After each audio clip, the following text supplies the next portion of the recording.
नमस्कार, आप देख रहे हैं यू न्यूज़ यूपी और मैं हूं राहुल सिंह। यूपी गुनाह में गुनाह की एक और सच्ची सनसनीखेज खबर लेकर मैं आपके सामने हाजिर हूं। एक बार फिर से यूपी में जो है बेखौफ बुलंद इरादों वाले दबंगों ने जो है घर में घुसकर सो रहे माँ बेटे की बेदर्दी से हत्या कर दी है। यूपी के प्रतापगढ़ जिले में कल रात को जो है एक दिल दहला देने वाली वारदात को अंजाम दिया गया, जिसका पता जो है आज सुबह घर वालों को लगा। एक निर्माणाधीन मकान में माँ और बेटे जो सो रहे थे, इस दौरान बड़ी ही बेदर्दी से उनका सिर कूच कर जो है उनकी हत्या कर दी, उनको मौत के घाट उतार दिया गया। इस हत्याकांड के बारे में तब पता चला जब घर में काम करने वाला मिस्त्री सुबह घर पहुंचा। उसने आवाज़ लगाई तो किसी तरह के जब कोई उसे जवाब नहीं मिला तो वो निर्माणाधीन मकान के अंदर पहुंचा। उसने देखा तो माँ और बेटे के शव अलग अलग चारपाई पर पड़े थे। दोनों के सिर से खून बह रहा था और उनके सिर को बड़ी तरीके से कूच दिया गया था। इसके बाद जो है मिस्त्री बाहर निकलता है और वो पूरे गांव के लोगों को इस बात की सूचना देता है कि ऐसा ऐसा हुआ। चीख चिल्लाहट सुनकर लोगों की भीड़ जमा हो जाती है। वहीं इस बात की सूचना जो है मृतक की 3 बेटियों को दी जाती है। वहीं पति जो बाहर काम पर था उसे सूचना मिलती है, जिसके बाद सब घर पर इकट्ठा होते हैं। अब परिवार के लोग जो है इंसाफ की मांग कर रहे हैं। मृतक माँ के 3 बेटियों ने जो है पड़ोस में रहने वाले 4 से 5 लोगों पर अपनी माँ और भाई की हत्या का शक जताया। उनका कहना है कि जमीन विवाद के चलते उनकी माँ और भाई की बेदर्दी से हत्या की गई है, उन्हें इंसाफ मिला जाए। वहीं जो पुलिस है, प्रतापगढ़ पुलिस इस पूरे मामले की गहनता से जांच कर रही। पुलिस कहना है कि हम हर एंगल को ध्यान में रखकर जांच पड़ताल कर रहे हैं और जल्द ही इस पूरे मामले का खुलासा कर दिया जाएगा। पुलिस ने जहां बताते हैं कि परिजनों की तहरीर के आधार पर जिनके ऊपर जो बिटियां हैं जिनके ऊपर शक जताया है, उनमें से चार लोगों में से 3 लोगों को हिरासत में लेकर उनसे पूछताछ जारी है। इसके अलावा पुलिस और भी पहलुओं को ध्यान में रखकर जांच करे, क्योंकि जिस तरीके से हत्या की गई है पुलिस को संदेह लग रहा है कि इसमें कोई घर का भी सदस्य शामिल हो सकता है। लिहाजा पुलिस घर वालों से भी सख्ती से पूछताछ कर रही है। पुलिस की इस पूछताछ से जो घर की बेटी है वो थोड़ा सा नाखुश है। उनका कहना है कि हमारे घर की ही हमारी माँ हमारे भाई की हत्या की गई है और पुलिस हमारे ही घर वालों से सबसे ज़्यादा पूछताछ कर रही, बल्कि जिनके ऊपर उसने शक जताया है पुलिस उनसे कोई खास पूछताछ नहीं कर रही है, वो बेफिक्र होकर घूम रहे हैं। लेकिन पुलिस कहना है कि हम हर पहलू को ध्यान में रखकर जांच कर रहे हैं और जल्द ही पूरे मामले का खुलासा भी करेंगे।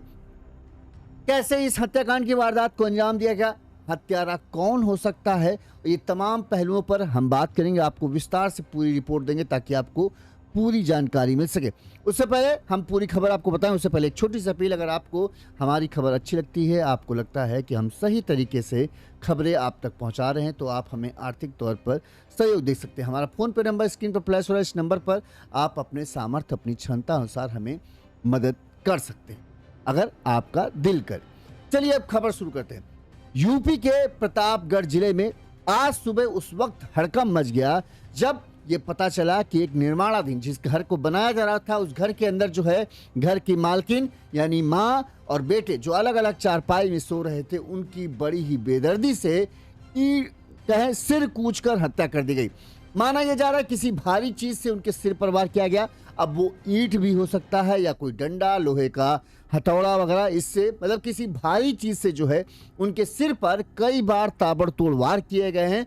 पूरी तरीके से कहें सिर को कूच दिया गया ताकि बचने की संभावना ना रह जाए। इसके बाद जो है हत्यारे जो हैं वहां से फरार हो गए। सुबह इस हत्याकांड के बारे में लोगों को पता चला।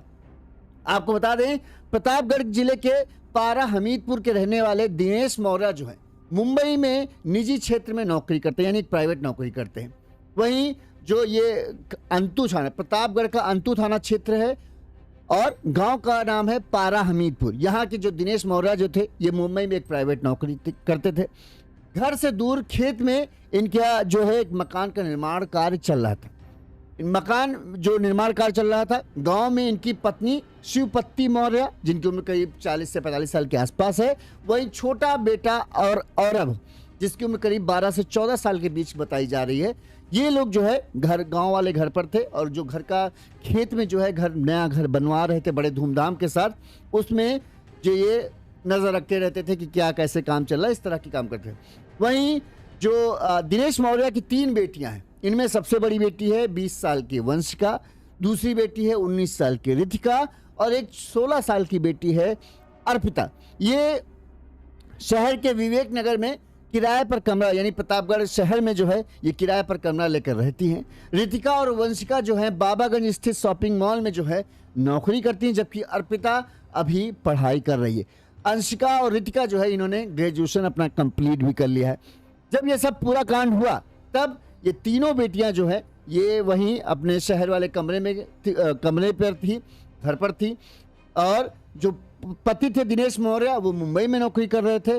और मंगलवार की रात को जो माँ शिवपत्ती मौर्य, इसके अलावा उनका बेटा और औरब जो है खाना पीना खाने के बाद रात में इनकी बेटियों से बातचीत हुई होगी 7-8 बजे के आसपास। इसके बाद चूंकि गांव घर में 8-9 बजे के आसपास पहले ही उससे सोता पड़ जाते हैं, लिहाजा बताते हैं दोनों माँ बेटे अपने उसी घर में, निर्माणाधीन घर में सो गए थे।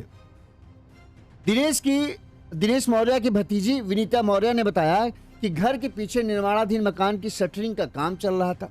सोमवार की सुबह करीब 10 बजे जो है शटरिंग मिस्त्री राम सिंह सरोज काम करने पहुंचे और आवाज़ उन्होंने दी, क्योंकि काम करने के लिए पहुंचे तो भाई ये होता है कि मालकिन जो है वो बाहर बता दें उनको कि भाई हम लोग आ गए हैं। तो उन्होंने जो आवाज़ दी कि चाची कहाँ हो, हम आ गए हैं, तो उधर से कोई आवाज़ नहीं आई। ना ही शिवपत्ती मौर्य वो बोली, ना ही उनका बेटा औरब जो 14 साल का था वो भी कुछ आवाज़ आया। इसके बाद बताते हैं जो है जब कोई जवाब नहीं आया तो शटरिंग मिस्त्री राम सिंह जो है वो घर के अंदर गए। घर के अंदर जैसे ही पहुंचे तो उन्होंने देखा कमरे में जो है शिवपत्ती मौर्य जो है, चाची उनको बोलते थे, एक अलग चारपाई में लेटी थी, खून से सना उनका शरीर पड़ा था, उनके सिर को बुरी तरीके से कुचा गया था। वहीं दूसरी चारपाई में जो जस्ट बगल में चारपाई पड़ी थी उसमें जो उनके बेटा औरब है उसकी लाश पड़ी थी, और उसकी भी सेम जिस तरह से शिवपत्ती मौर्य की हत्या की गई थी उसी तरीके से औरब की भी हत्या की गई थी, उसके भी सिर को कूचा गया था। जैसे ही ये भयावह दृश्य जो मिस्त्री राम सिंह सरोज देखते हैं उनकी चीख निकल जाती। चीखने चिल्लाने की आवाज़ सुनकर जो है आस पड़ोस के गांव के लोग जो हैं, आस पड़ोस घर के लोग जो हैं वो तुरंत घर की तरफ दौड़ पड़ते हैं। इस दौरान जैसे ही लोग घर के अंदर वहाँ शामिल होते हैं गांव के लोग, वो सब देखते हैं कि ये तो भयानक तरीके से शिवपत्ती मौर्य और औरब की हत्या की गई। तुरंत ही किसी ने इस बात की सूचना जो है ये अंतु थानाध्यक्ष अभिषेक सिरोही को दी गई।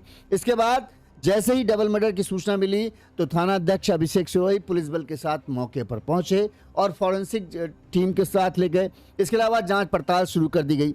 वहीं घर वालों ने, गांव के लोगों ने, जो परिवार के लोग थे, उन्होंने तुरंत ही इस बात की सूचना जो है तीनों बेटियां जो शहर में रहती थी, वंशिका, रितिका और अर्पिता को दी।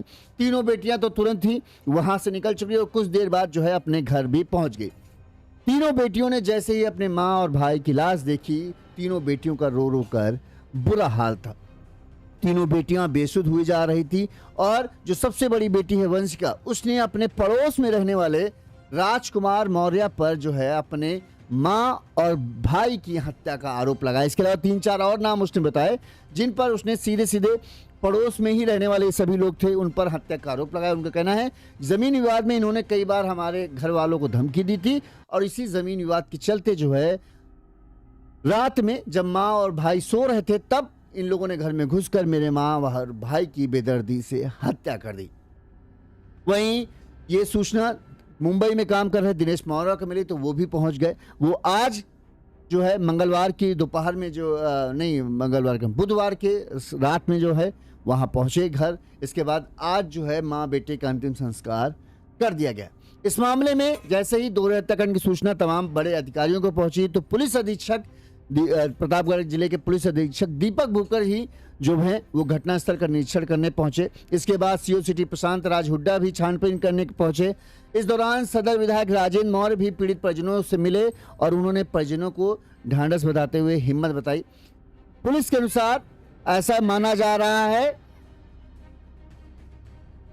पुलिस के अनुसार पुलिस को लग रहा है जिस तरह से पुलिस ने जांच पड़ताल की है, जिस तरह से लाश की कंडीशन है, पुलिस ये मान के चल रही किसी भारी चीज से जो है सीधे मां और बेटे के सिर पर प्रहार किया गया है। ऐसे में उम्मीद ये जताई जा रही है कि हो सकता है कि हत्यारे एक से दो हों, जिन्होंने इस पूरी वारदात को इतनी सफाई से अंजाम दिया कि उनको चीखने तक का मौका नहीं मिला। ऐसे में ये माना जा रहा है कि या तो ये हथौड़ा या फिर ईंट वगैरह या किसी पत्थर से जो है इनके सिर पर वार किया गया है और जब तक मारा गया है जब तक इन दोनों की मौत नहीं हो गई। इस मामले में पुलिस ने पहले क्या कहा वो हम आपको सुनाते हैं।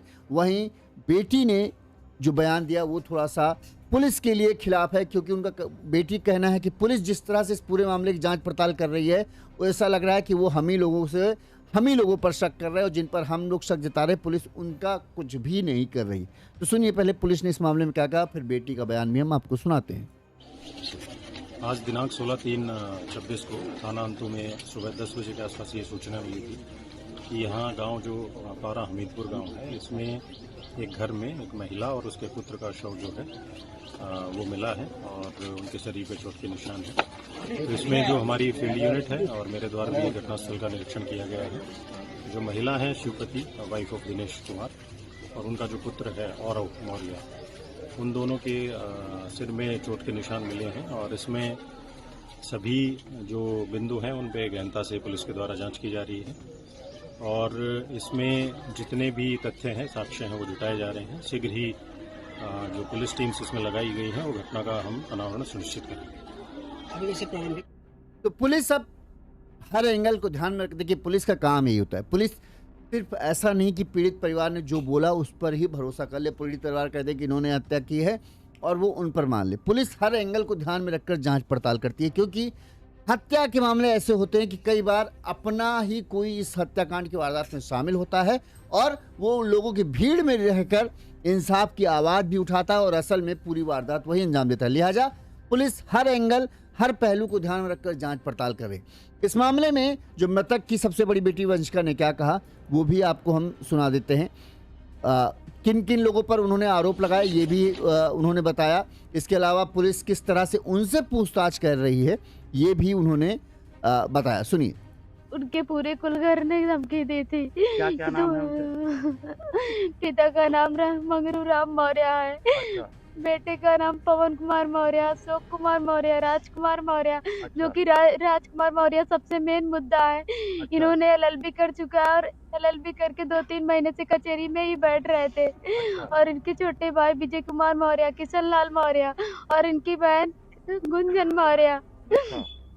तो पुलिस ने कल सूचना मिली है 3 लोगों को गिरफ्तार किया गया है, तो ऐसे में आप यह बताएं कि जो 3 लोग गिरफ्तार किए गए हैं, जिसमें आप जिनके नाम गिना रही हैं, उनमें से कोई गिरफ्तार किया गया है कि नहीं? कोई नहीं गिरफ्तार किया गया है। अच्छा, कोई नहीं सब गिरफ्तार झूठा प्रचलन बता रहे हैं। तो जो गिरफ्तार किए गए हैं वो कौन है?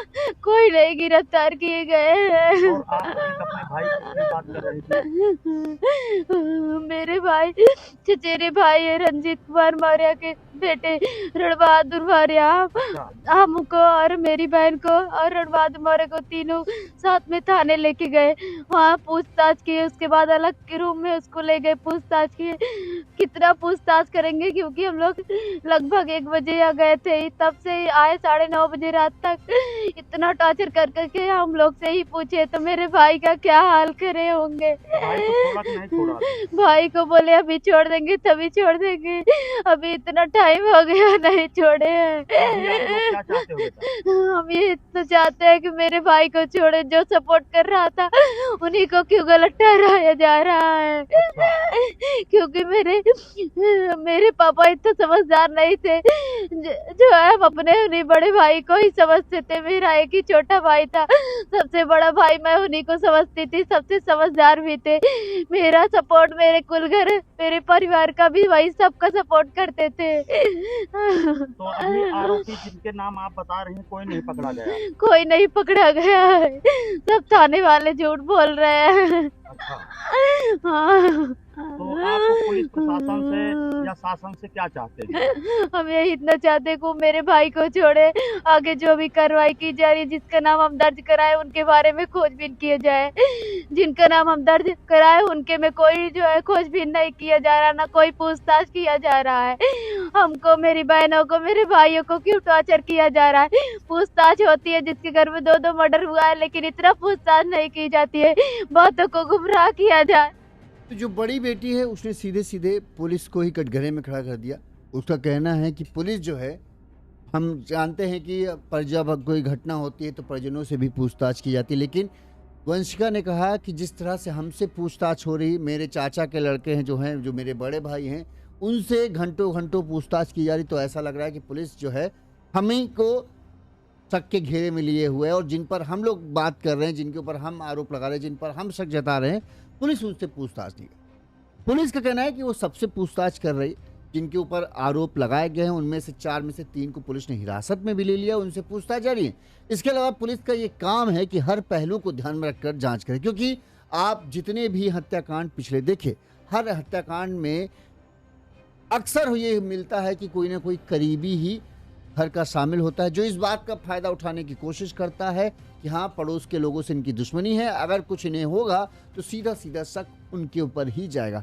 तो पुलिस कई बार जो अपना होता है वही दगा दे जाता है, लिहाजा पुलिस इस पूरे मामले में जो है हर एंगल को ध्यान में रखकर जांच पड़ताल कर रही।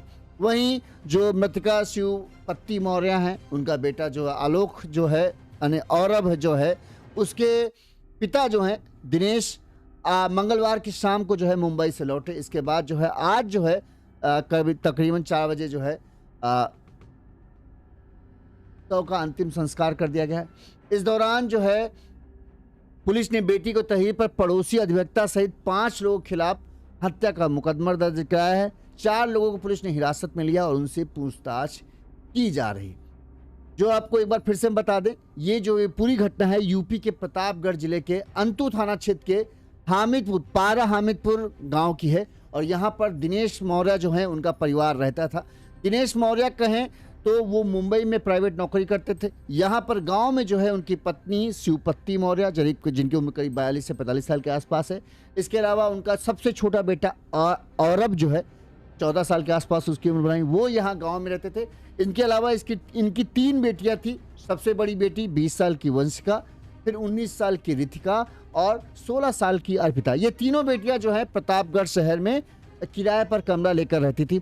वंशिका और रितिका जो है ये बाबागंज स्थित शॉपिंग मॉल में नौकरी करती थी और परिवार में अपनी कमाई से हाथ भी बटाती थी ताकि परिवार की स्थिति और बेहतर बने, और यही वजह थी जिसकी वजह से जो है ये अब एक बढ़िया से घर का निर्माण करा रहे थे, क्योंकि सब मिलजुल कर हाथ बटा रहे थे।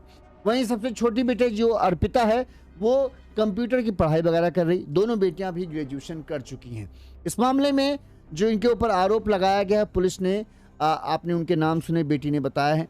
अब पुलिस हर पहलू को ध्यान में रखकर जांच कर रही है, क्योंकि पुलिस परिवार वालों से बातचीत कर रही, तो कुछ जो परिवार के लोग हैं, जो परिजन हैं, वो इस बात से नाराज हैं कि जो पुलिस है उन्हीं लोगों पर शक कर रही जिन्होंने अपनों को खोया है, यानी जिनके घर में डबल मर्डर हुआ है उनके ऊपर पुलिस शक कर रही है, जबकि शक पड़ोसियों पर किया जाना चाहिए। ज़्यादातर परिजनों को लगता है कि पड़ोसियों ने ही जमीन विवाद के चलते, चूंकि इनका झगड़ा चल रहा था, इस वजह से हो सकता है पड़ोसियों ने इस हत्याकांड की वारदात को पूरी सोचे समझी साजिश के तहत अमल किया। वहीं पुलिस का कहना है कि हम पड़ोसी वाले एंगल को भी देख रहे हैं। इसके अलावा क्या कोई और भी एंगल हो सकता है इस मामले में, वो पुलिस इसकी भी जांच कर रही है। लिहाजा पुलिस कहें एक तरीके से सबकी कॉल डिटेल CDR रिपोर्ट निकलवा रही है। कौन किससे बात करता था, क्यों बात करता था, किस नंबर पर किसकी ज़्यादा बातचीत होती थी, ये सब तमाम पहलू ध्यान में रखकर पुलिस जांच कर रही है। और पुलिस का दावा है कि जल्द ही पूरे मामले का खुलासा कर दिया जाएगा। जो परिजनों का शक है वो ये शक है कि जमीन विवाद के चलते हत्या की गई, हो भी सकता है। परिजनों का शक सही हो सकता है, क्योंकि कई बार इनका कहना है जो हमारे पड़ोस में हैं राजकुमार करके, उनके और वो उनको मुख्य तौर पर कहा गया है, वो और उनके जो परिवार के लोग हैं उनको शक के घेरे में लिया गया है। जो बेटियां हैं उन्होंने उन्हीं पर शक जताया, तो हो सकता है बेटियों का शक सही भी हो, लेकिन कई बार इस तरह की स्थिति को फायदा उठाने की भी कोशिश की जाती है। लिहाजा पुलिस, ऐसा नहीं है कि पुलिस के शक की नज़र से कोई अछूता हो। घर के बेटियां भी पुलिस के शक के दायरे में हैं, जो रिश्तेदार हैं वो भी शक के दायरे में, लिहाजा बेटियों से भी पुलिस ने घंटों घंटों पूछताछ की। आपने सुना होगा जो बेटी है वो कह रही कि हमसे इतनी देर बातचीत की गई है, 1 घंटे तक बैठा कर हमसे पूछताछ किया गया है, जबकि जिनके ऊपर आरोप लगा उनसे उतना ज़्यादा पूछताछ नहीं की गई। तो पुलिस का काम ही यही है। तो पुलिस हर एंगल को ध्यान में रखकर जांच कर रही है, बेटियों के बारे में बेटियों से पूछताछ कर रही है। जो चचेरे लड़के हैं, बेटी जैसे कि बेटी ने बताया कि हमारा चूंकि भाई छोटा था लिहाजा पापा बाहर रहते थे, पापा बड़े पापा को जो है बहुत मानते थे और उनका बेटा ही जो है हमारे लिए सब कुछ था, यहाँ पर हमारा सहारा था। अगर किसी तरह की हमें मदद की ज़रूरत होती थी तो बड़े भैया जो चाचा का लड़का है वो हमें मदद करता था। और पुलिस चाचा के लड़के को ही लेकर बहुत देर से पूछताछ कर रही है, अभी तक वापस भी नहीं आए।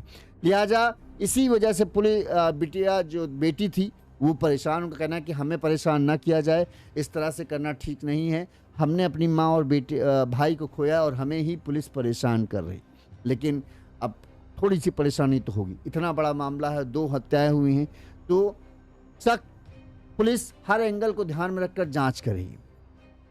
पुलिस आपके कहने पर जिनके ऊपर आपने शक जताया उनसे भी पूछताछ करेगी, उनकी CDR निकलवाएगी, उनकी मोबाइल लोकेशन निकलवाएगी, किन से वो बातचीत करते थे, किस तरह की बातचीत होती थी, किन से हाल फिलहाल में उनका उठना मिलना बैठना था, ये सब पहलुओं की जांच उनकी भी होगी। लेकिन ये भी जांच होगी कि आप किससे बात करते थे, आपकी मुलाकात किससे होती थी, आपका घर आना जाना किस तरह था, माँ पिता का रिश्ता कैसा था। इन तमाम पहलुओं को भी ध्यान में रखकर पुलिस जांच पड़ताल करेगी, कहीं किसी अपने तो नहीं इस पूरी साजिश को अंजाम दिया और शक जो है पड़ोसियों की तरफ डालने की कोशिश की। तो अब पुलिस जांच कर रही है, दावा तो यही है कि जल्द ही पूरे मामले का खुलासा कर दिया जाएगा। लेकिन माँ बेटे की जिस बेदर्दी से हत्या की गई है वो ये बता रहा है कि पूरी प्लानिंग सोची समझी साजिश के तहत इस हत्याकांड की वारदात को अंजाम दिया गया। अब क्योंकि देखिए 14 साल का बेटा भी ऐसा नहीं है कि एकदम फूल सा होता है, 14 साल का बेटा अपनी जान बचाने की पूरी कोशिश कर सकता है। ठीक, माँ की भी उम्र ऐसी बूढ़ी नहीं थी कि वो अपने आप को बचाने की कोशिश ना करे। दोनों की लाशें चारपाई पर एकदम लेटी हुई अवस्था में, यानी माना यह जा रहा है, शुरुआती जांच में पुलिस की है कि जब दोनों गहरी नींद में थे तब इस हत्या की वारदात को अंजाम दिया गया। तो जाहिर सी बात है अगर दोनों गहरी नींद में सो रहे होंगे, अगर कोई एक आदमी आएगा तो पहले किसी एक, चूंकि पूरी ताकत से कोई भारी चीज मारेगा सिर पर ताकि एक ही वार में काम तमाम हो जाए, तो भी जब भी कोई भारी चीज से मारा जाएगा तो एक बार चीख तो निकलेगी। जब एक बार चीख निकलती तो बगल में ही आपने दोनों चारपाई देखी, मुश्किल से कुछ मीटर भी नहीं, आधे मीटर से भी कम का अंतर होगा। तो ऐसे में एक की चीज निकलती तो दूसरे को नींद खुलने की संभावना सबसे ज्यादा होती, वो जाग जाता और वो पहचान भी लेता हत्यारे कौन है। लिहाजा ऐसा माना जा रहा है कि हत्यारे एक से तो ज्यादा ही थे। अब वो 2 हो सकते हैं कि दोनों एक माँ के सिर के पीछे आ गया, एक बेटे के सिर के पीछे आ गया और दोनों ने एक ही साथ एक ही समय में सिर पर भारी चीज से भयानक वार किया, जिससे एक ही वार में माँ और बेटी दोनों का काम एक ही साथ तमाम हो गया। तो इस हत्याकांड में ऐसा लग रहा है कि 2 लोग शामिल हो सकते हैं।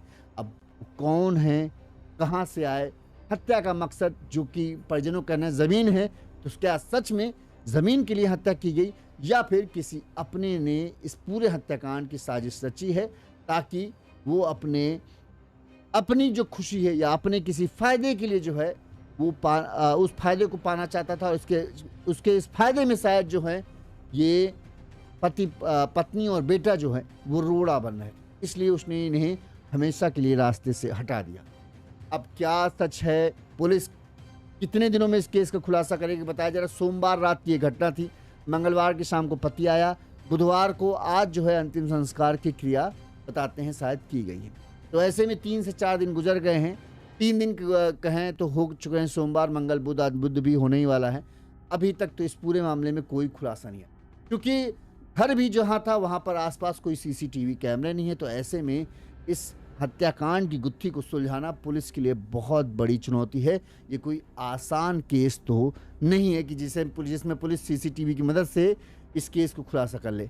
पुलिस को शक के आधार पर ही इस पूरे केस को सुलझाना है और सही कातिल को पकड़कर सामने लाना है।